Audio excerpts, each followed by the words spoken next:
Ho ho ho, it's me, Santa Claus. Your rent is due. That was from my one-act play called Santa Claus is My Landlord. You can go see it. It premieres Christmas morning at 6 a.m. So I hope you don't have any plans on Christmas morning at 6 a.m. It's a one-time performance. There will be free parking. It's gonna be in the middle of the woods. That's the great thing about the woods. It's free. You don't have to pay to park in the woods. It's not like Bigfoot shows up and he's like, "Hey, are you gonna put money in that machine?" In terms of Bigfoot, I just never really found Bigfoot very interesting. I mean, among all the cryptozoological phenomenon, he seems like the most likely to be real because it's not really that hard to believe. Like, maybe there's just really big guys. Look, here's the order of likelihood of various fantastical creatures, the likelihood that they exist.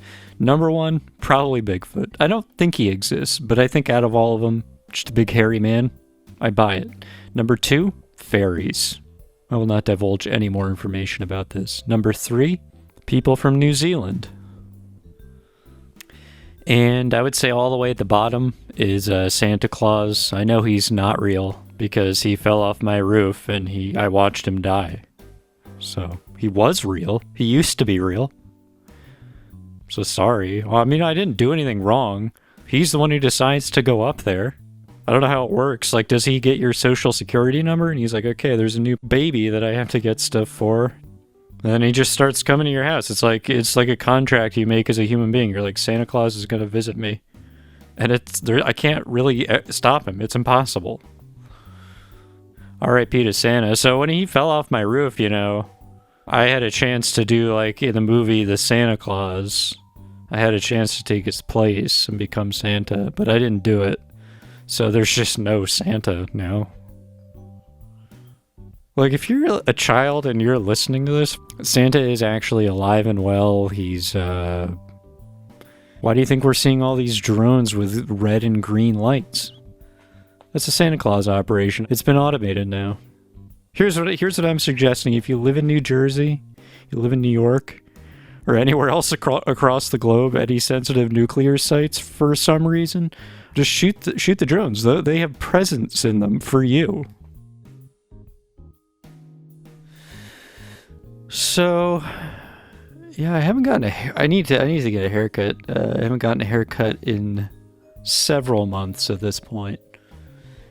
Right now, I look like I've never lived in a house. I look like I don't even know what a house is. It's not a good time to get a haircut, though. It's cold. They say they lose like 90% of your body heat through the top of your head. I think that for me, it's upside down because my feet tend to get very hot easily. Much hotter than any other part of my body. So I think it's switched for me. Just an interesting little fact about me. Just in case you care, you just listen to a podcast where all I do is talk about myself the entire time. So I thought you'd be interested in just more of that. Would you like more of that? I developed a theory that I think if Norm Macdonald had 50 more years on Earth, I think he might have attained enlightenment. I think he was on the path.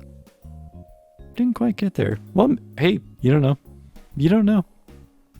How could anyone possibly verify whether you're enlightened? It's not like there's like a breathalyzer for it.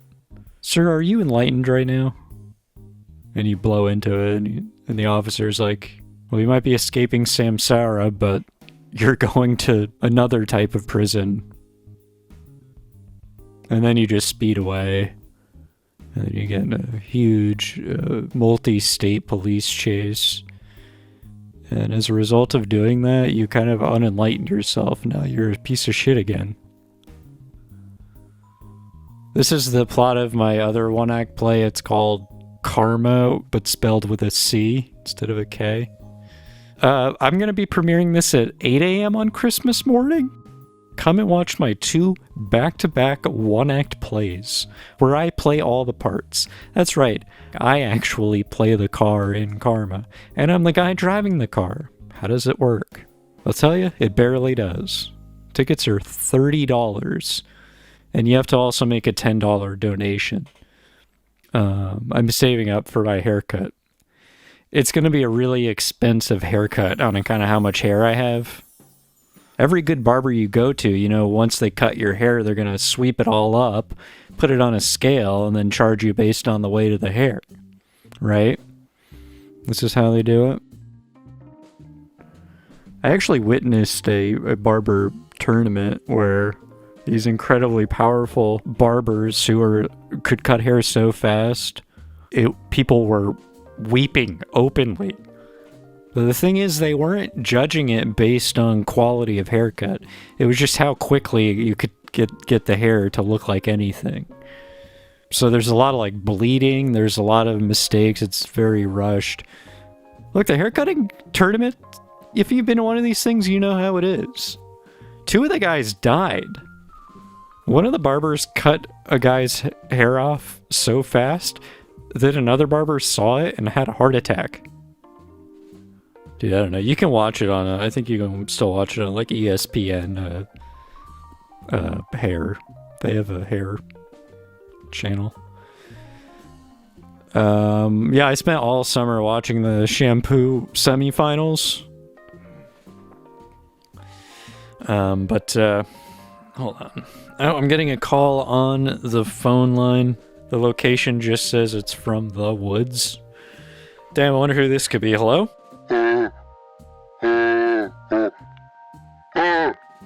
This one happened to be a man who goes by the name of first name Big, last name Foot.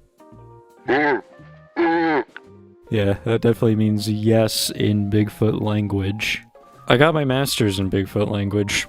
Yeah, I went to PragerU. Yeah, see, he knows about PragerU. Big feet, sorry, may I call you your kind Big Feet? Yes, I believe that means peace to you and peace among nations. That's really nice of you to say, Bigfoot. And I agree with you. Just, not to ride your coattails or anything. And I want to delve... Oh, sorry. Okay. Another call coming through. Oh, you gotta be kidding me. I don't know who it is, but it says it's from the North Pole. It's unfucking believable. Hello? Ho, ho, ho! What? Did you think I didn't exist? This is fucking ridiculous, man. So you're real too? Man, I watched you die. What's the deal? All I have to do is respawn right back where I started, at the North Pole. Oh, so you were alive that whole time? You just what did you rematerialize? Yes, using goo, I regenerate. Using goo, you regenerate? Look, not to be rude, but you're kind of dominating the conversation. Bigfoot's still on the line. This is really a dream come true to moderate this conversation, this dialogue between minds. This is like the Noam Chomsky, William F. Buckley debates.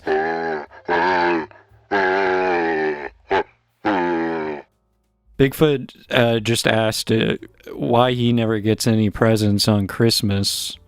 Does that mean he's not a human being? If everybody gets to have presents, how come Bigfoot can't have any? Bigfoot is a genetic descendant of a distant alien race.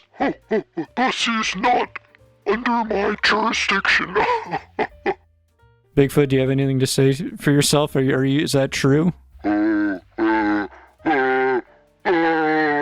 Okay, let's not get too heated. I'm gonna pour some cold water on both of you. You're getting spicy hot, like my hot feet. You should get that looked at, by the way. Hey, fuck you. Okay. Well, it took me up to this point, but I think I know which list you're going on. Yep, so I'm a good little fucking boy. Don't say it like that, it sounds weird. No, it doesn't. I'm not even hoeing, that's how you know how uncomfortable I am. Sorry, Santa. Sorry I said fuck you. Yeah, I guess I can see where maybe I went wrong. Now that I think about it, if you wanted to get on the naughty list, that's the most direct possible way to do it. Damn. I really wish I took your place instead of letting you be Santa. That way I could have as many presents as I want, even if I'm really a really bad guy. Is that why you're Santa Claus? Because you're the only person who's above the law? Because you make the list? Well, first of all, you never could have become me. That's not how it works. Yeah, if I put there was a suit laying there. If I put the suit on and I put the boots on, I'd start to get fat over the course of a year. And I'd convince my shitty son that I love him. Or whatever happens in that movie. That's not real. That's a movie. Don't you know the difference between fantasy and reality? This is Santa Claus telling you this. When you're right, you're right. Well, this has been illuminating, but I think Bigfoot has a heart out.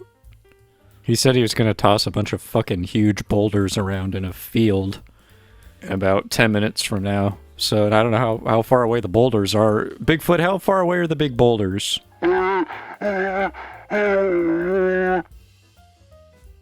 Sorry, was that Bigfoot or was that Santa stubbing his toe? I can't tell the difference. Okay, thank you, Santa. I'll let you get back to work. I know you have a bunch of stuff you have to do, and... No, it's all done. Oh. When do you usually finish up? It really only takes like a week. Wow, what do you do the rest of the year? I'm just gambling. Oh. Getting shit-faced. Getting fucking iced on that shit. What? What? Yeah, motherfucker. Okay.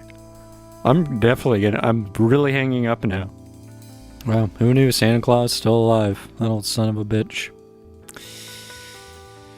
Someone else who's still alive, against the wishes of many, is one Slurp Von Lipstick, and he's still doing what he's been doing for a long time. That's right, reading the time off of a clock, and...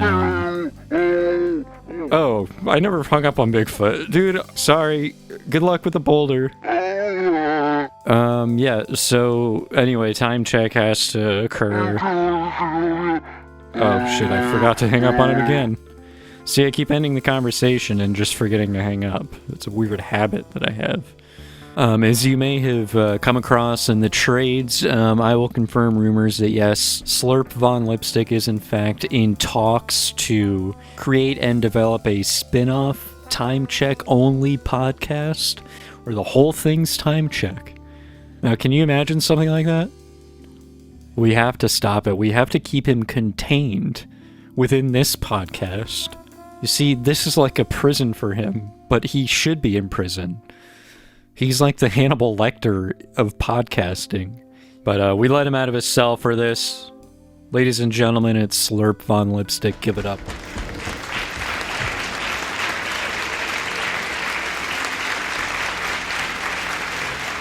Yes, thank you so much. Thanks. Why don't we just keep the applause going a little bit longer this time?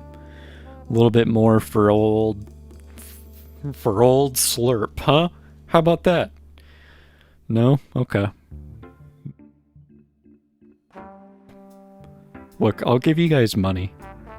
I have ones. I have a bunch of ones. Anyway, I'm happy to serve my time on this podcast until I can get my own venture up and running, but it's going to take a little time. It's going to take a little capital. What I'm actually looking to do is I'm going to kind of move diagonally into where I want to be, as in, before I get my own podcast, I'm going to try and get a time check segment on, Mark Maron, WTF. And I'm trying to push through a deal with him where it's like every episode, 45 minutes, time check. And then you can have the rest of whatever's left over to talk to Obama or whatever you do. And then that will get me the exposure I need, and then I can get a real podcast started. But for now, you know what? I'll serve my time on the old Purgatory podcast where I got my start, the old stomping grounds. The current time, it's 9:58 p.m. I'm once again doing the timeline. I'm reviving that. And I'm just going to go ahead and give a call to somebody who wanted me to remind them of something they had planned for 10 o'clock at night. And now that it's 10 o'clock at night, I'm going to call this person. Now, Richard Baby needs to be reminded. He says he has to go down to the basement and make sure that there's no worms down there. That's all the information I have. Hello, Richard, baby. Is this Richard? Oh, hi! This is a Slurp Von Lipstick with Time Check. I'm just calling in to remind you that you were supposed to go in the basement at this time of night and check to see if there's any worms down there. Did I read that correctly? Oh, yeah, I gotta make sure there's not a worm down there. You gotta make sure there's not a worm? One time, I went down there at 10 p.m. and there was one worm. Okay. That's it. So now every night I go down there at 10 p.m. to see if there's a worm. When's the last time there was a worm? It was about 45 years ago to this day. It's almost weirder that in all that time, there was never once a worm down there. That's what I thought. Look, this could be the night, right? So why don't you go down there, why don't you stay on the line, give us a worm report. Huh. Okay. My wife is screaming at me, by the way. She doesn't like that I think about the worm so much. Why do you think about the worm so much? It was the strangest thing that had ever happened to me at that point in my life. Really? Just seeing a worm in the basement? Okay, going down the stairs now. Alright, watch your step. Is it well lit? It's pitch black. Well, turn a light on or something. Oh, right. Oh, right. So you were just gonna go down in the darkness if I didn't tell you to turn the light on? Oh, heavens! Oh, good heavens! What? What? For once again I behold the worm! The same fucking worm? It's the same one, I would know it. I'll carry the image of this worm to the grave. Where I soon to go. What? Richard, are you okay? Richard? Did Richard baby just suffer a cardiac event because he saw a worm? Huh.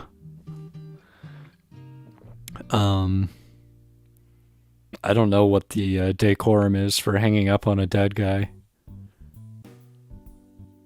Like, do I say bye or do I just hang up? Don't worry, we've tracked his location and an ambulance is being sent there, so it's out of my hands now. As for personal updates, everything's been completely fine. I've just been getting really into ladders, going up them. I just enjoy it now. It's just something I do to relax. But I've gotten so deep into this that I need ladders that are, like, at this point, at least 100 feet high. But I can't find them that high. People say that's too dangerous. You'd have to be harnessed, you know, and I refuse to be harnessed. You cannot cage this bird, this ladder bird. I gotta be free. Free on the rungs. Anyway, I gotta get back to I gotta go climb on out of here. I'll see you next week.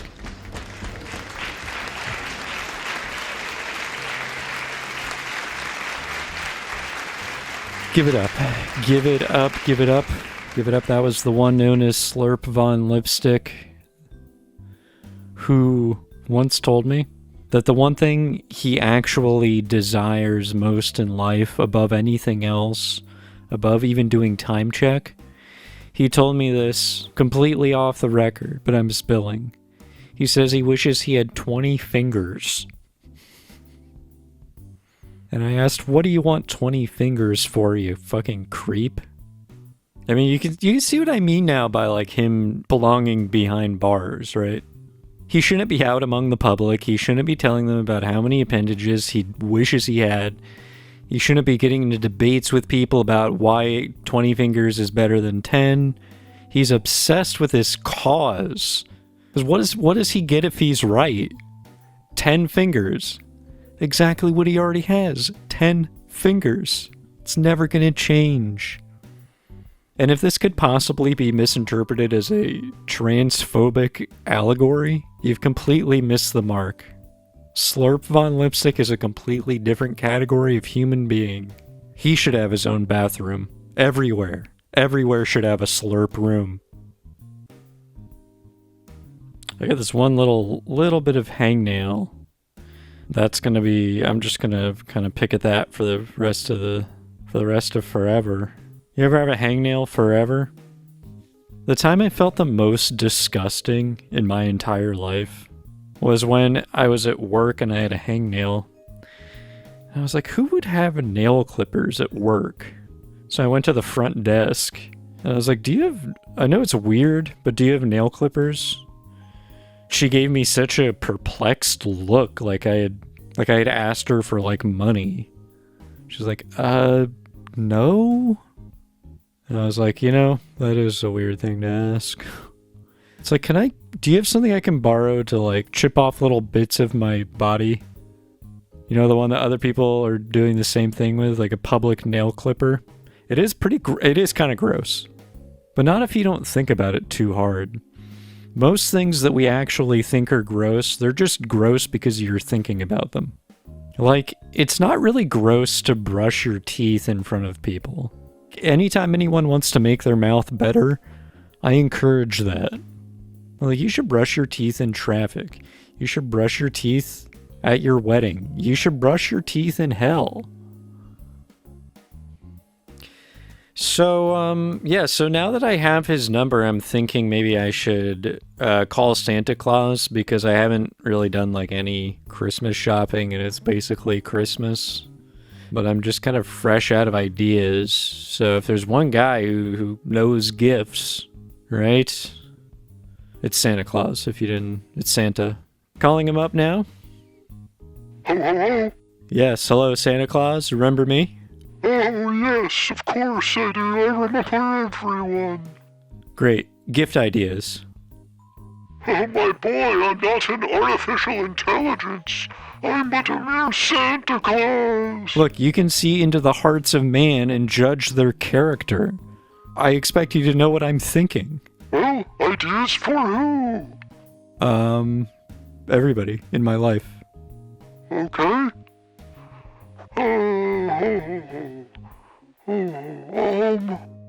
How about an Amazon gift card?